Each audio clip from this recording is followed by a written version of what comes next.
மாயா ஆட்டோவுக்கு பணம் கொடுத்துவிட்டு கலைந்த கூந்தலை சரி செஞ்சுக்கிட்டு வளாகத்துக்குள்ள நுழைந்தா.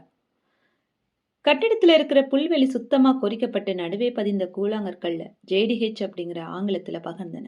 கட்டிடம் கவிழ்ந்த பாவடிவத்துல அவளை கட்டி கொள்ள கூப்பிடுவது போலவே தோணுச்சு. கட்டிடத்தின் இடதுபுறம் கார்கள் நின்று கொண்டிருந்தன. குறுக்கே நடந்தவரை மாயா அணுகி, இந்த அலுவலகம் எங்க இருக்கிறது அப்படின்னு கேட்டா. அந்த ஆசாமி பையில இருந்த கண்ணாடி ஒன்னை எடுத்து மாட்டிக்கிட்டு அந்த கடிதத்தை பார்த்து, சிஎம்ஆர்ஓ, ஆஹா, இப்படியே போறது, லிப்ட் தெரிகிறது, அதுல 3ஆமத்து மாடிக்கு போய் கேட்கறது. தேங்க்ஸ் என்றார். வேலைக்கு இன்டர்வியூவா? ஆமா. Best of luck. இதற்குள் சுனில் வருவதை பார்த்து முகமலர்ந்தாள் மாயா. சாரி, லேட் ஆயிடுச்சு. Thanks sir, I will take care of her என்று அவளை லேசாக அணைத்துக் கொண்டு லிப்ட் பக்கம் அழைத்து கொண்டு சென்றான். எப்படி இருக்க? பதற்றம்தான். ரிலாக்ஸ். வேலை கிடைக்காட்டி என்ன வேற வேலை, இல்லை வேலையே வேண்டாம். ஏன்? இப்படி நீ அழகா இருந்தாலே மதி. அவளை ஆயாசத்துடன் பார்த்து, இந்த போக்கே சரியில்லை. நான் என்ன கடை பொம்மையா? பின்ன? சரிதான் என்று இருவரும் லிப்டுக்குள் நுழைந்து 2வது தளத்திற்கு சென்றார்கள். இப்படியே நேரா போ, பச்சை போர்டு தெரியுது பாரு, அதுல நுழைஞ்சா கோம்ஸ்னு பயங்கரமா ஒரு அம்மா உட்காந்துருப்பாங்க. அவங்க கிட்ட கடிதத்தை காட்டு. அவள் சுற்றிலும் பார்த்து, ஆஸ்பத்திரி மாதிரி இருக்கு. ஆஸ்பத்திரியை சேர்ந்த ஆராய்ச்சி கேந்திரம் தான் இது. சிஎம்ஆர்னா? Centre for mind research. நெட்டுரு பண்ணிடேன. கதவு சாத்தும் முன் புன்னகையுடன் அனுப்பினான் சுனில். உள்ளே 15 பெண்கள் வீற்றிருந்தார்கள். ஒரே சமயத்தில் இவளை விரோதமாக பார்த்தன. 15 தினசில் பெண்கள். நீலக்கூந்தல், வெட்டுக்கூந்தல், சாரி, சல்வார், பெரிய பொட்டு, சின்ன பொட்டு, பொதுவாக அனைவருக்கும் மேலுதட்டில் வியர்வை. ஒரே ஒரு பிரதான மின்விசிறி அந்த கோம்ஸ் என்கிற இந்திய பெண்மணிக்கு மட்டும் விசுவாசமாக இருந்தது. அவளிடம் கடிதத்தை கொடுக்க அவளை அதையோ அடியில் என்று செருகிவிட்டு, உட்காருங்கள், கூப்பிடுவார்கள் என்றார். எதிர்கரவு திறந்து ஒரு பெண் வெளிவர ஒரு பெண் உள்ளே சென்றார். அனைவரும் பெண்கள். விளம்பரத்தில் அப்படி குறிப்பிட்டதாக நினைவில்லை. காலி இடத்தில் உட்கார்ந்து கொண்டாள். அக்கா இங்கேயா வேலை பார்த்தா? அக்கா தடாலடி பண்ணிட்டு போயிட்டா. அந்த தினம் தெளிவா ஞாபகம் வந்தது. மாயா, நான் மேனகா பேசுறேன். என்னக்கா, எங்க நீ? மாயா, எனக்கு கல்யாணம் ஆயிடுத்து. எங்கேருந்து பேசுற? யாரு? பம்பாயில இருந்து பேசுறேன். அமெரிக்கா போயிட்டு இருக்கேன். மாயா, நான் வெவ்வேறமா எல்லாம் கடிதாசில எழுதுறேன். நீ அப்பா அம்மாவை தேடச் சொல்லாத. யாரக்கா கல்யாணம் பண்ணிண்ட?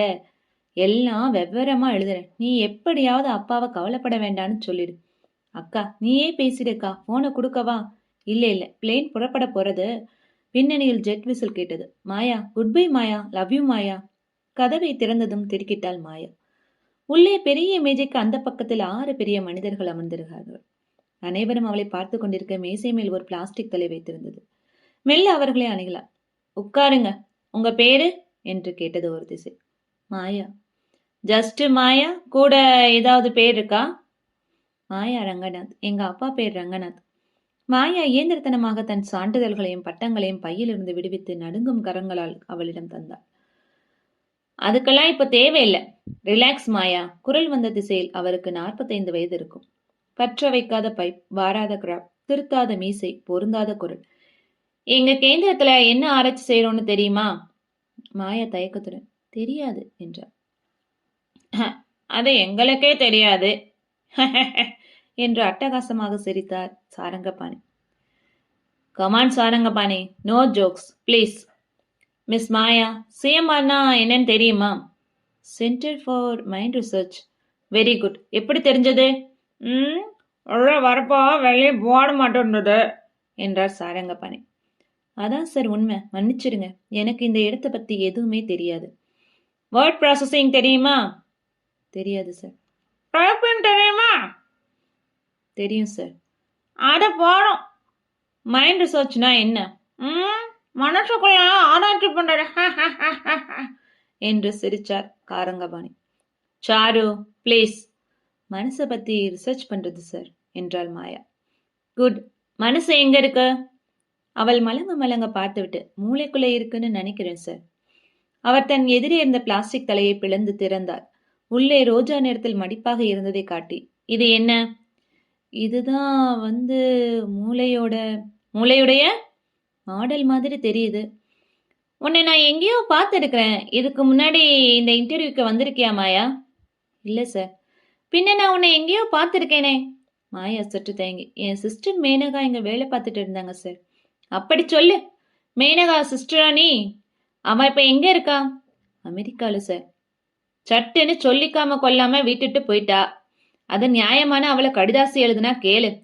இப்படி வேலையை விட்டுட்டு போனது எந்த வகையில நியாயம்? கல்யாணம் ஆயிடுச்சா உன் சிஸ்டருக்கு? ஆச்சு சார். பிரதர் இன்லா ஸ்டேட்ஸ்ல வேலையா இருக்காரோ? உனக்கு? இல்லை சார், ஆக போறது. Who is the lucky man? இந்த ஆஃபீஸில் தான் சார் இருக்காரு. அட, கிட்ட கிட்ட வழியே, யாருப்பா அது? சுனில் ரிசர்ச் அசிஸ்டண்டாக இருக்கார் சார். அட சுனிலா, அடி சக்க. பின்ன என்ன, நம்ம குடும்பத்தை சேர்ந்தவ நீ. உனக்கு வேலை இல்லாமலா? எப்போ ஜாயின் பண்ணுவ? இப்பவே சார். சாருங்க பாணி குறுக்கிட்டு, அப்பன ஒன்றும் ருஷி கற்பம் இல்லை. நீ 1ஆம் தேதி வந்தா போதும். என்ன நிரு? நிரு என்று அழைக்கப்பட்டவர். ஏன், நாளைக்கு ஜாயின் பண்ணா கம்ப்யூட்டர் வேண்டாம்னு சொல்லுமா? ஆஃபீஸ்ல சில விதிமுறைகள் இருக்கு இல்லையா? மாயா, நீ 1ஆம் தேதி வந்தா போதும். Thanks sir. சர்டிஃபிகேட் எல்லாம் அட்மினிஸ்ட்ரேஷன் செக்ஷன்ல காமி. சரி சார். அவள் விலகி செல்ல டாக்டர் நரேந்திரநாத் மேனகாவுடைய சிஸ்டரா? We are lucky. மேனகா ஒரு பெரிய அசிஸ்ட். திடீர்னு விட்டு போனதுதான் சரியில்லை. அது மாதிரி இந்த பொண்ணும். இதுதான் உள்ளே கல்யாணம் செஞ்சுக்க போறதே. யாருப்பா? சுனில். மாலிகுலர் லேப்ல ஒரு பையன், கொஞ்சம் மீடியாக்கர் தான், கொடுத்த வேலையை செய்வான். இந்த பொண்ணு கொஞ்சம் டல்லு மாதிரி தான் தோணுது. மேனகா ரொம்ப கெட்டிக்கார பொண்ணு, அதுல கால்வாசி இருந்தாலே போதும். மாயா வெளியே வந்தபோது சுனில் காத்திருந்தான். என்ன ஆச்சு? சுனில், கையை கொடு. I got it. கிரேட். எங்க அக்கா தயவால அவளுக்கு ஒரு கடிதாசி எழுதணும். மேனகா சிஸ்டர்னா உடனே கொடுக்கலாம்னா அத்தனை மரியாதை அவளுக்கு. சுனில், எனக்கு தேன் குடிச்ச மாதிரி இருக்கு, வா போய் ஐஸ்கிரீம் சாப்பிடலாம். 2 பேரும் ஐஸ்கிரீம் சாப்பிட்ட போது சுனில் சொல்றான், சொர்க்கம்னா இதான். டெலிஃபோன் ஏதாவது இருந்தா இப்பவே கல்யாணத்துக்கு ஏற்பாடு பண்ணி ஹனிமூன் காட்டேஜுக்கு ரிசர்வ் பண்ணி ஏசியை ஃபுல்லா போட்டுண்டு. No no no, not so fast. இனிமே என்ன, கல்யாணம் தானே. 2 பேருக்கும் வயசாயிண்டே வருது. உனக்கு என்ன வயசு இருக்கும் மாயா? 20. அவர்கள் வீட்டிற்கையில் ஒருவர் வந்து, சார், ஈடி உங்களை கூப்பிட்டு அனுப்பிச்சாங்க சார். சுனில் பில் கொடுத்து விட்டு, நீ வீட்டுக்கு போ மாயா, நான் சாயங்காலம் உங்க அம்மாவை வந்து சந்திக்கிறேன் என்றார். மாயா அங்கிருந்து புறப்பட்டு அந்த அலுவலகத்தின் அட்மினிஸ்ட்ரேஷன் செக்ஷனுக்கு வந்து ஆர் நாராயணன் என்பவரை சந்தித்தார். அவர் பல விண்ணப்பங்களில் கையெழுத்து வாங்கி ஒரு மெடிக்கல் ரிப்போர்ட் பாரம் கொடுத்து, இத 3வது மாடியில மெடிக்கல் செக்ஷன் இருக்கு, அங்க போய் கொடுத்துட்டா ஒரு செக்அப் பண்ணிடுவா, இப்பவே போனா இருப்பா. 3வது மாடியில் செருப்பை கலற்றி விட்டு கண்ணாடி கதவுகளை கடந்து ஏசி அறைக்குள் நுழைந்தார். அங்கு ஒருவர் இவளிடம், அந்த ரூம்ல 3ஆம் நம்பர் பாட்டில யூரின் போங்கம்மா. உங்க பிளட் குரூப் என்னன்னு தெரியுமா உங்களுக்கு? தெரியாது சார். அப்போ பிளட் சாம்பிளே எடுக்க வேண்டி வரும் என்று அவள் கையை வாங்கி ஒரு பிளாஸ்டிக் சிரிஞ்சை புதுசாக திறந்து, விரலை மூடிக்கோங்கம்மா, முஷ்டி பண்ணுங்கம்மா. இரத்த குழாயை நிரடி தேடி அதற்குள் ஊசி செலுத்தும் போது அவள் கண்களை மூடிக்கொண்டாள். திறந்தபோது கரும் சிவப்பாக 2 இன்ச் ரத்தம் உறிஞ்சிருந்தார். அதை 4 தனித்தனி பாட்டில்களில் பீச்சி, கையை செத்த நாளி மடக்கிக்கோங்கம்மா. இப்படியே போனீங்கன்னா லேப்னு போட்டிருக்கோம், அங்க போனா ஒரு எக்ஸ்ரே எடுத்துருவாங்க. இத்தனை டெஸ்டா? ஆமாம்மா, எங்க லேப்ல சேர்றதுக்கு முன்னாடி யாரா இருந்தாலும் அந்த டெஸ்ட் எல்லாம் எடுத்தே தீரணும், டைரக்டர் உள்பட. டைரக்டர் பேர் என்ன? நரேந்திரநாத். தெரியாதா? இன்னைக்கு தான் சார் இன்டர்வியூ. அப்படியா? வேலை கிடைச்சதா? கொடுத்துட்டாங்க சார். You are lucky. நகைகளை கலற்றி கைகளை பின் இடுப்பில் கட்டிக்கொள்ள சொல்லிவிட்டு எக்ஸ்ரே எடுத்தார்கள். அங்கு ஒரு பெண்மணி இவளிடம், கல்யாணம் ஆயிடுச்சாமா? இல்லைங்க. இனி பிரெக்னன்சி? ஜோக் அடிக்கிறீங்களா? அதை அவள் மதிக்காமல், உங்க வீட்டில் யாருக்காவது காக்கா வலிப்பு, asthma, ischemic heart disease, diabetes, meningitis, mongolism, Parkinson disease, பட்டியலாக சொல்ல சொல்ல இவள் இல்ல இல்ல இல்ல என்று சொல்லிக்கொண்டே வந்தாள். அவ்வளவுதானே? இல்லம்மா, கைனகாலஜிஸ்ட், சைக்காட்ரிஸ்ட், எண்டோக்ரினாலஜிஸ்ட் டெஸ்ட் எல்லாம் பாக்கி இருக்கு. EEG, ECG. எதுக்குங்க இத்தனை டெஸ்ட்? எல்லாமே மாமல் ரொட்டீன் தாம்மா, பயப்படாத. என்ட்ரி லெவல்ல வர எல்லாருக்கும் இது உண்டு. உட்காருமா. சுனில் சொன்ன பொண்ணு நீ தானே? ஆமா. சுனிலே ரொம்ப நல்லவன், எல்லாருக்கும் உதவான். ஆமா. வீட்டுக்கு போய் அம்மாவிடம் மாயா சொன்னபோது, ரொம்ப சந்தோஷம், மேனகாவுக்கு உடனே லெட்டர் போடு. அப்பா, எத்தனை சம்பளமா என்றார். கேட்டு வச்சிக்கலப்பா. What sort of a girl you are? Company பேர் என்ன? கம்பெனிலாம் இல்லப்பா, ஒரு லேப். ஆராய்ச்சி சாலை. அக்கா இருந்தாலே அந்த லேப். கவர்மெண்டா? செமி கவர்மெண்ட்பா. சம்பளம்? சொன்னேனப்பா, இன்னும் சரியா தெரியல.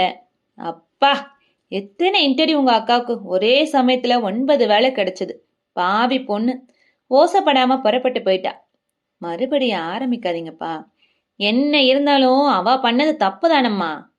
மாயா சற்று கலவரப்பட்டாள். சுனிலை பற்றி எப்படி விஷயத்தை ஆரம்பிப்பது?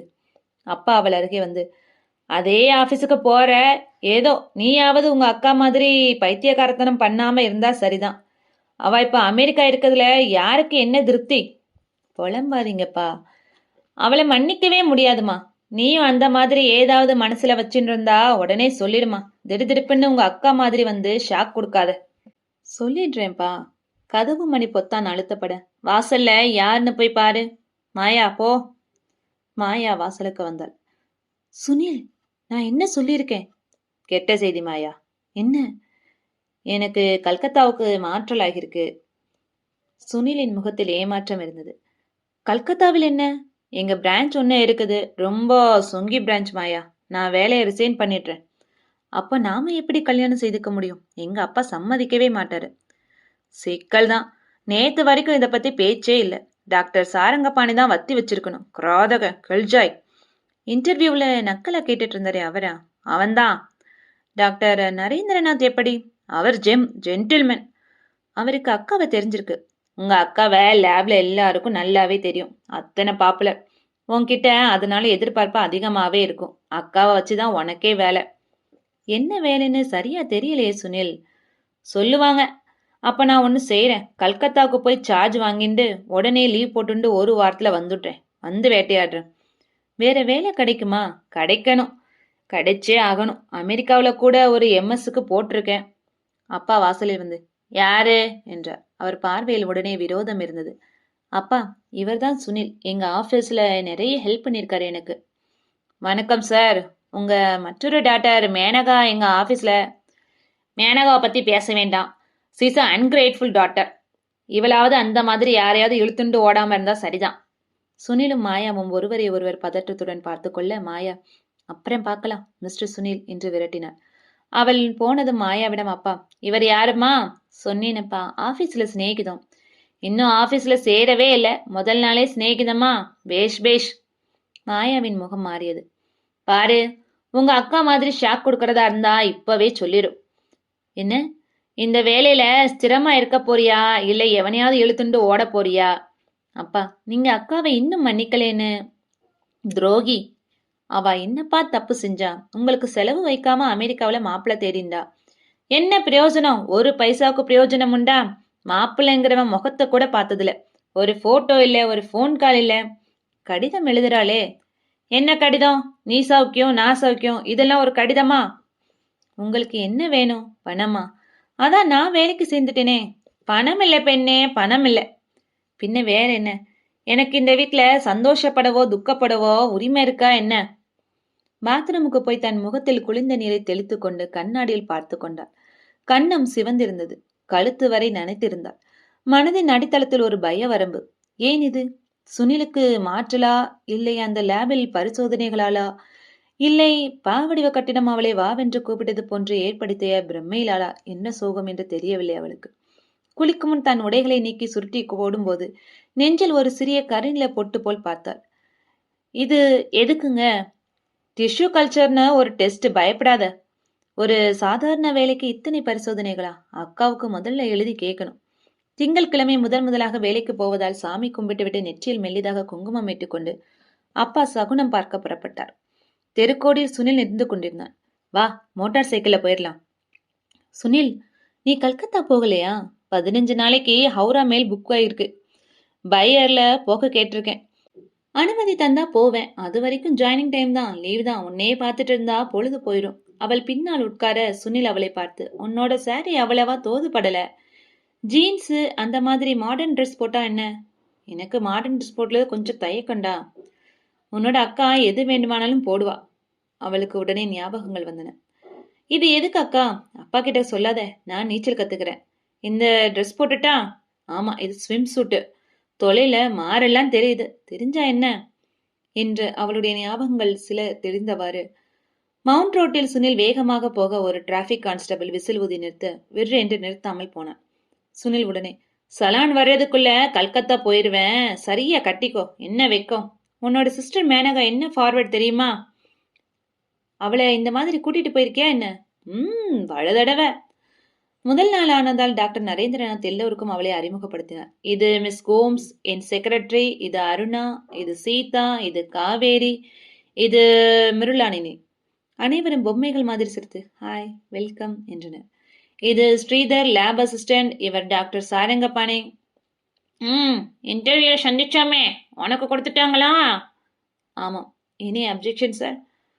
நான் தேராதுன்னு நினைச்சேன். Well, what is your impression about this place? Confusing என்றார்.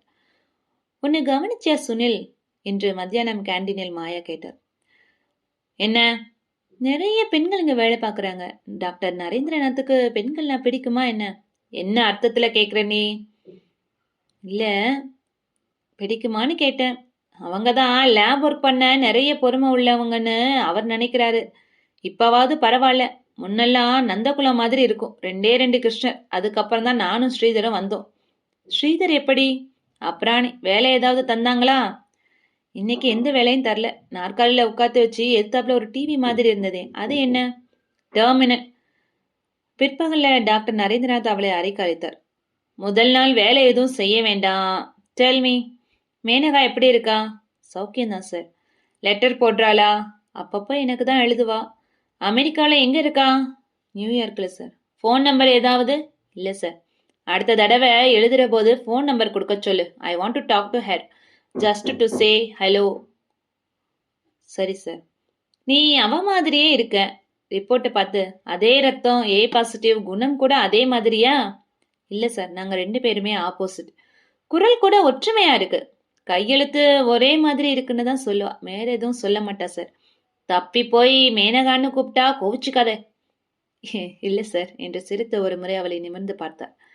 அந்த கண்களை நேராக சந்திக்க முடியவில்லை. அத்தனை கூர்மையான பார்வை. தலைமயிரில் நரைக்கீற்றுகள் தென்பற்றாலும் மூக்கு கண்ணாடியை நீக்கிய போது அந்த முகம் சற்று அபத்திரமானதாகவும் சற்று நிர்வாணமாகவும் தோன்றியது. பற்கள் வரிசையாக இருந்தன. அடர்ந்த புருவங்கள். புத்திசாலித்தனம் என்பது முகத்தில் பூசியிருந்தது. இன்டர்வியூ தினத்துக்கு அப்புறம் எப்படி மாறியிருந்தார் என்று யோசித்ததில் மீசையை நீக்கியிருந்தார். என்ன மீசையை பார்க்குறேன்? ட்ரிம் பண்ணுறப்போ தப்பா எடுத்து. சுற்றிலும் பார்க்க அலமாரி நிறைய புத்தகங்கள். இதெல்லாம் படிப்பீங்களா? பாதி நான் எழுதினது. இப்போ கூட டவுன்லோடிங்னு ஒரு புத்தகம் எழுதிட்டு இருக்கேன். முதல்ல வேர்ட் ப்ராசஸர் பழகிக்கோ, அப்புறம் நீ என்ட்ரி பண்ணலாம். கோம்ஸுக்கு இப்போ உதவி பண்ணு, சரியா? சரி சார். வேற ஏதாவது கேட்கணுமா? எதுக்கு சார் ஒரு ஸ்டெனோக்கு அத்தனை மெடிக்கல் டெஸ்ட்? நீ ஸ்டெனோ இல்லை, அதனால தான். பின்ன சில ஆராய்ச்சிக்கெல்லாம் சிம்பிள். ஒரு புஸ்தகத்தை கொடுத்து படிக்க சொல்லுவோம். படிக்கிறப்போ சில பிம்பங்கள் எல்லாம் ஃப்ளாஷ் பண்ணுவோம். அப்போ உன்னோட இசிஜி, எண்டோக்ரினாலஜி டெஸ்ட்டு, இப்படி. இதனால் உன்னோட டெஸ்டினேஷன் ரிசர்ச் ஸ்டாஃப்னு வச்சுருக்கோம் நாங்கள். என்னோட டெஸ்டினேஷன் ரிசர்ச் ஸ்டாஃபா? என்ன ரிசர்ச் சார்? சொன்னால் புரியாது, சமயம் வரும்போது சொல்கிறேன். ரொம்ப சுவாரஸ்யமான ஆராய்ச்சி. வெளியே வர கதவை திறந்தபோது ஸ்ரீதர் மேல் இழுத்து கொண்டார். ஸ்ரீதர் நெட்டியை சுருக்கி கொண்டு, பார்த்து வரக்கூடாதா? சாரி, அடிப்பட்டுதா? இல்லை சார். நீ தானே புதுசாக வேலை செஞ்சவா? மேனகா சிஸ்டர். ஆமாம் சார். I am Sridhar. நாளைக்கு காலையில் பிரேக்ஃபாஸ்ட் எதுவும் எடுக்காமல் வந்துடு, சரியா? ஒரு ஸ்ட்ரெஸ் டெஸ்ட் பண்ணிவிட்டு ஹோல்டர் மானிட்டரில் போட்டுருவோம். சரி சார் என்றார். Is the old man in? யாரு? டாக்டர் நரு. கையை தட்டி கொண்டு உள்ளே செல்லுகையில் ஸ்ரீதரின் இடது கை சற்று சின்னதாக இருந்ததை கவனித்தாள். தான் இருக்கைக்கு சென்றதும் அந்த பெண் எழுதி கொண்டிருந்தவர்கள் நிமிர்ந்து பார்த்து திரும்பவும் எழுத தொடங்கினார்கள். தன் மேஜையில் அந்த டெர்மினலை வெறித்து பார்த்தபோது சற்றென்று அவளுக்கு ஏதோ ஒன்று உறுத்தியது. அருகில் உட்கார்ந்திருந்த மிருநாளினுக்கும் இடது கை சற்று சின்னதாகவே இருந்தது. தன் கையை மாய வினோதமாக பார்ப்பதை உணர்ந்த அந்த பெண் மிருளாளினி சற்றென்று அதை உள்வாங்கிக் கொண்டாள். தலைப்பால் மறைத்து கொண்டாள். அப்போது டாக்டர் நரேந்திரநாத் மறுபடியும் அழைப்பதாக அழைப்பு வந்தது. அறையிலிருந்து அத்தனை பெண்களும் மாயாவை ஒரு மாதிரியாக பார்த்தார்கள். டாக்டர் நரேந்திரனின் அறை வெளிச்சமாக இருந்தது. பல ஜன்னல்கள் திரை நீக்கப்பட்டு தாராளமாக சூரிய வெளிச்சத்தை அனுமதித்தன. நரேந்திரநாத்தின் தேசம் கடந்த தகுதிகளை சுவர் சான்றிதழ்கள் அலங்காரமாக அறிவித்தன. மேசையின் மேல் சிலிக்கான் நியூரல் நெட்வொர்க்ஸ் என்ற ஒரு புத்தகம் மட்டும் இருந்தது. சர்வதேச கடிகாரம் ஒன்றும் ஜப்பானிய பொம்மையும் தான் மேசையின் மற்ற அலங்காரங்கள். சுவர் முழுவதும் பரவிய புத்தக அலமாரி நிரம்பி வழிந்தது. விசிட்டர்ஸ்களுக்கு தனிப்பட்ட சொகுசு இருக்கைகளின் அருகில் புதிய மலர்கள் சிறிய பீங்கான் மலர்ச்செடிகள் இருந்தன. உட்காரு. நோட்டு புஸ்தகம் ஏதும் எடுத்துட்டு வரலையா? இல்லை சார், சாரி. எப்பவும் என்னை பார்க்க வர்றப்போ கையில் நோட்டு புஸ்தகம் எடுத்துட்டு வரணும். இந்த ஆஃபீஸில் எந்த அலமாரியை திறந்தாலும் சிஎம்ஆர்ஐன்னு போட்டு நோட்டு புஸ்தகங்கள் ஏராளமாக இருக்கும். சாரங்கபாணி பண்ண உருப்படியான வேலைன்னா அது ஒன்று மட்டும்தான். அதில் ஒன்றை பொறுக்கிக்கோ. என்ன? சரி சார். எழுது. சரி சார். டியர் ஃபிலிப்பா. நிதானமான குரலில் அவர் கடிதத்தை ஆங்கிலத்தில் சொல்ல சொல்ல எழுதி கொண்டார். சில வார்த்தைகள் புரிந்தன, சில சுத்தமாக புரியவில்லை. பெர்செப்ட்ரான் தான் நியூரல் வலைப்பின்னலில் மிகவும் பழமையானது. என் அபிப்பிராயத்தில் போல்ஸ்மன் இயந்திரம், ரேடார், சோனார் போன்ற வடிவங்களுக்கு மட்டும்தான் சரிப்படும். நான் ஆராய்ச்சி பண்ணி கொண்டிருப்பது பேக் ப்ராபகேஷன் முறையில் உருவாகிறது. ஏன் நிறுத்திட்ட? ரொம்ப வேகம் சார். நீங்க சொல்றதுல பாதி எனக்கு புரியாத வார்த்தைகள், ஸ்பெல்லிங் தெரியாது. மேலும் ரிசர்ச் ஸ்டாஃப்னா எல்லா வேலையும் செய்ய கற்றுக்கணும். இங்கே தெரியும்ல. முதல்ல எனக்கு என்ன வேலை, யார் பாஸ்னே இன்னும் தெரியாது. யாரும் சொல்லலை சார். நான் சொல்கிறேன். நீ எனக்கு மட்டும்தான் அசிஸ்டண்ட். சாரங்கபாணி கூப்பிட்டான்னா? இல்லை, அவன் கூப்பிட்ட போது போகாத. என்ன, டிராஃப்ட் எடுத்துக்கிட்டு வா. பழைய லெட்டர்களை எல்லாம் பாரு, புரியும். ரிசர்ச்சில் சில வார்த்தைகள் திரும்ப திரும்ப வரும். பர்செப்ட்ரான், நியூரல் நெட்வொர்க்னு இப்படி சீக்கிரமே பழகிடும். உன் அக்கா மேனகா இருந்தா பாரு, அவள் இதில் எல்லாம் கெட்டிக்காரி. எப்படி இருக்கா? சமீபத்தில் ஃபோன் பேசுனியா? இல்லை சார், லெட்டர் போட்டிருந்தா. அவள் விட்டுட்டு போயிட்டது லேபுக்கு பெரிய இழப்பு தான். குடும்பத்துக்கும் தான் சார். அப்பா எவ்வளோ பெரிய ஹோப் வச்சுருந்தார் தெரியுமா அவர் மேலே. எல்லாம் இந்த லவ்னு நான்சென்ஸ், எஸ்ட்ரோஜென்ஸ் ஆண்ட்ரோஜென்ஸ் பண்ணுற வேலை. நீ கூட யாரையோ பிடிச்சிருக்குன்னு போல இருக்குன்னு சொன்னிய பாரு சுனிலா. அவள் மௌனமாக இருக்க. காதலுங்கிறதே புல்ஷிட். பரவாயில்ல, இருக்கட்டும். அக்கா கூட அடுத்த முறை பேசுகிறப்போ லெட்டர் எழுதுகிறப்போ விசாரிச்சதா சொல்லு. அப்புறம் பாரு, நீ என் ஆஃபீஸில் என்னோட அசிஸ்டன்ட். ஏன் கிராண்டில் தான் ரெக்ரூட் ஆயிருக்க. அதனால் இந்த சாரங்கபாணி கூப்பிட்டா போகவே கூடாது. சரி சார் என்று தலையாட்டினான். புரியாமல் அங்கிருந்து நகன்று சென்றாள். அவன்கிட்ட ஜாக்கிரதாயாவே இரு, சரியா? Lectures bastard. நாளைக்கு ஆஃபீஸ் வர்றப்போ கொஞ்சம் டீசெண்டாக ட்ரெஸ் பண்ணிட்டு வா.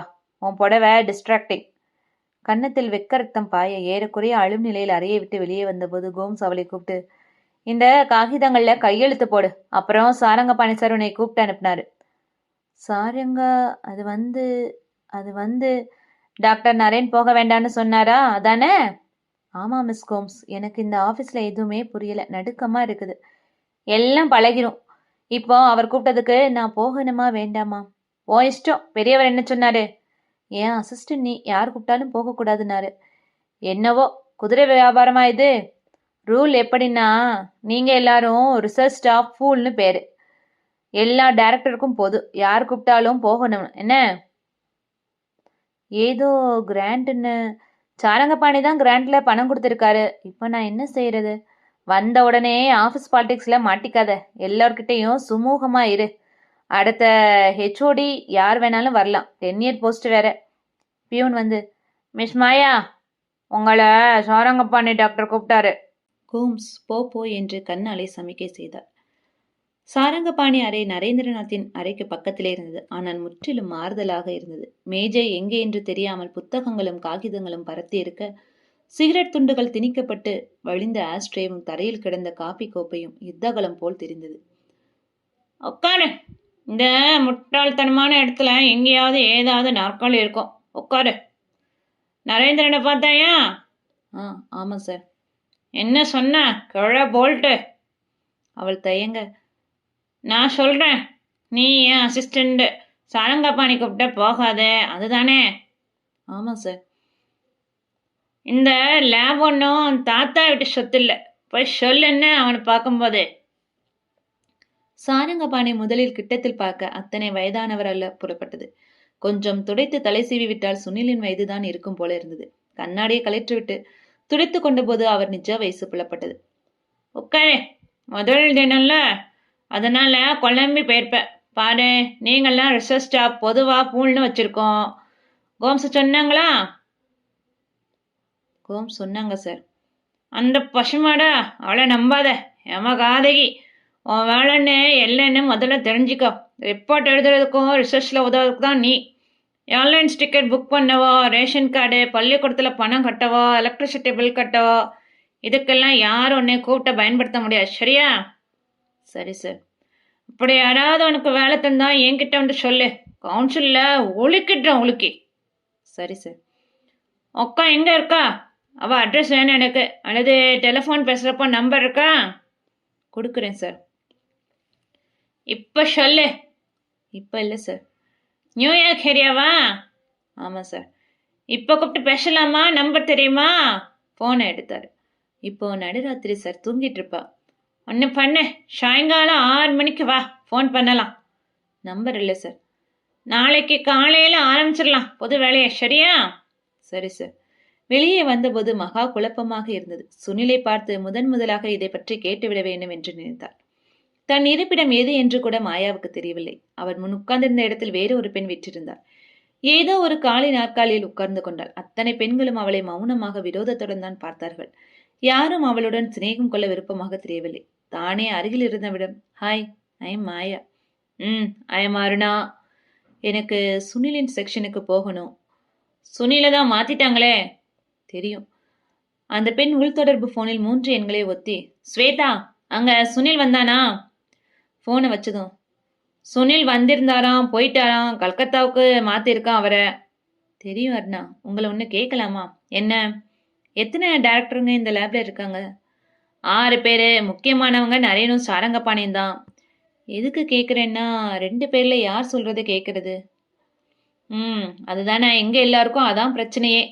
அவங்க போடுற சண்டையில எங்க பேரும் அடிபட்டு போயிடும். 2 பேரும் சொல்றதை கேட்டு வச்சுக்கோ. Do not take sides, okay? கோம்ஸை வந்து நம்பவே நம்பாத. அவ ஸ்ட்ராங்கா நரேந்திரனை சப்போர்ட் பண்ணுவா. அவர்கிட்ட எல்லாம் வத்தி வச்சிருவா. ஆனா வெளியே பார்க்கறதுக்கு சாரங்கபாணியை சப்போர்ட் பண்ற மாதிரியே இருக்கும். எனக்கு ஒண்ணுமே புரியலையே. இதுதானே முதல் நாள், போக போக இருக்கும் உனக்கு என்றாள் அருணா. தன் வீட்டுக்கு திரும்பி வந்தபோது முதலில் அந்த மாயா சப்தத்தை கேட்டார்.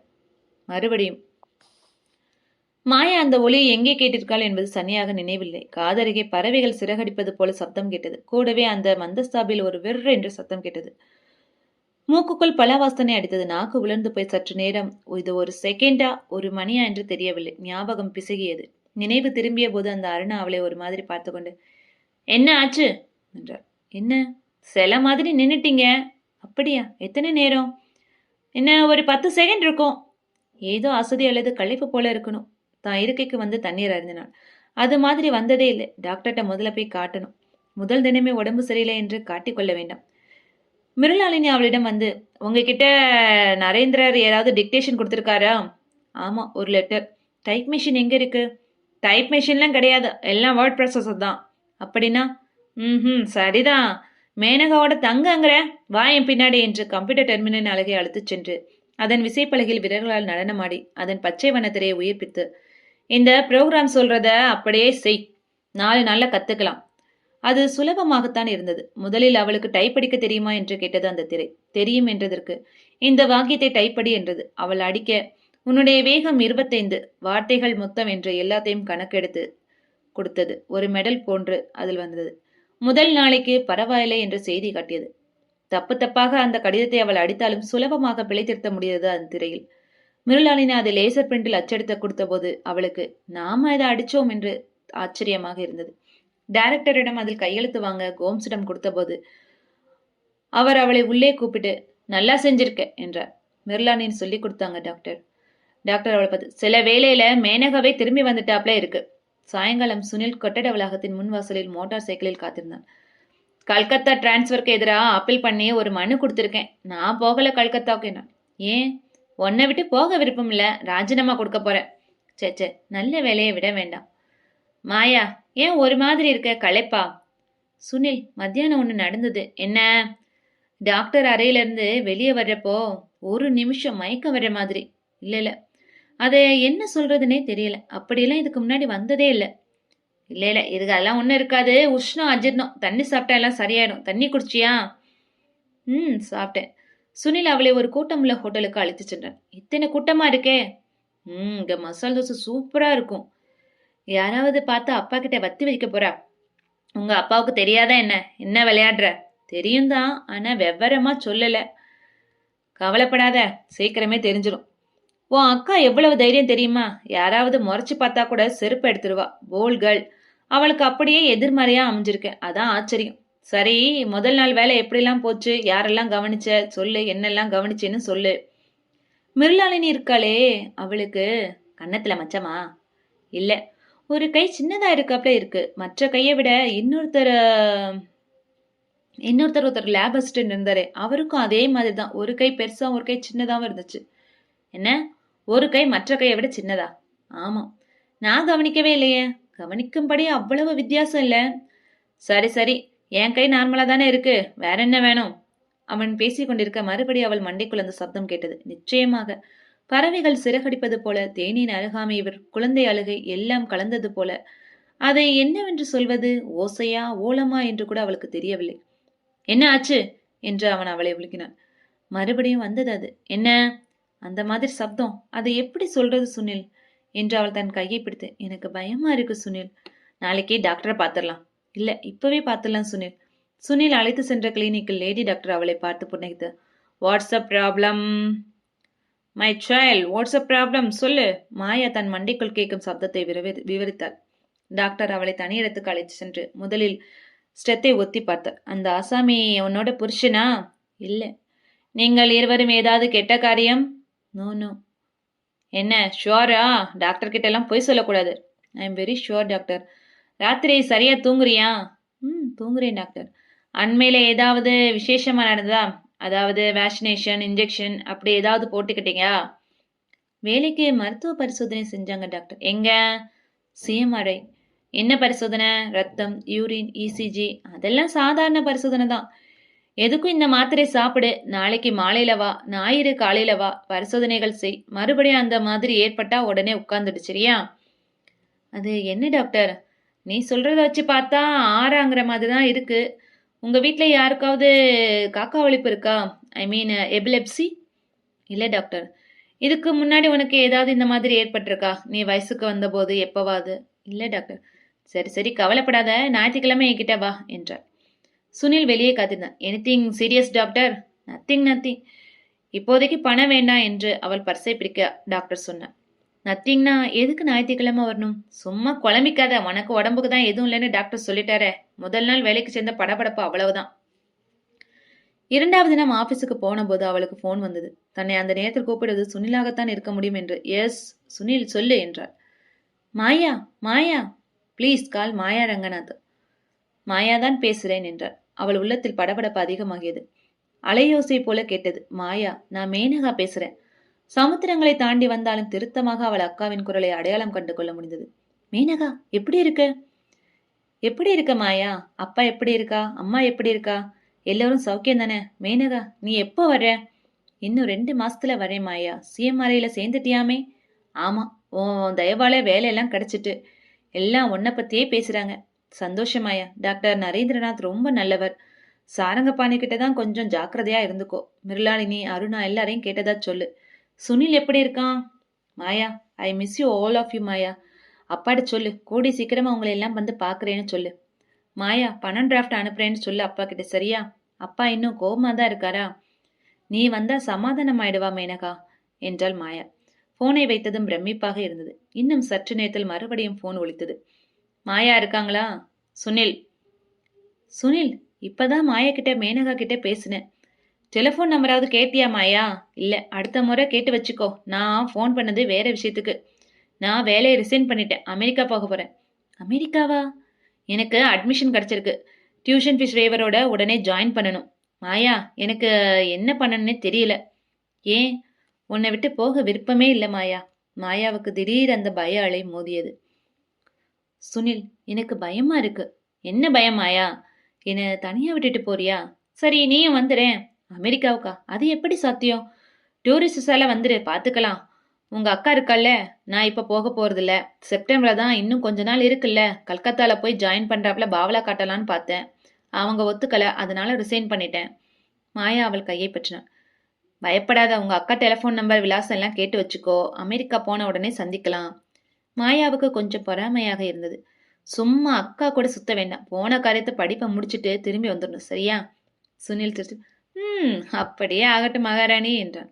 கல்யாணத்தை பத்தி அப்பா அம்மா கிட்ட இப்போ எதுவும் பேச்சு எடுக்க வேண்டாம்.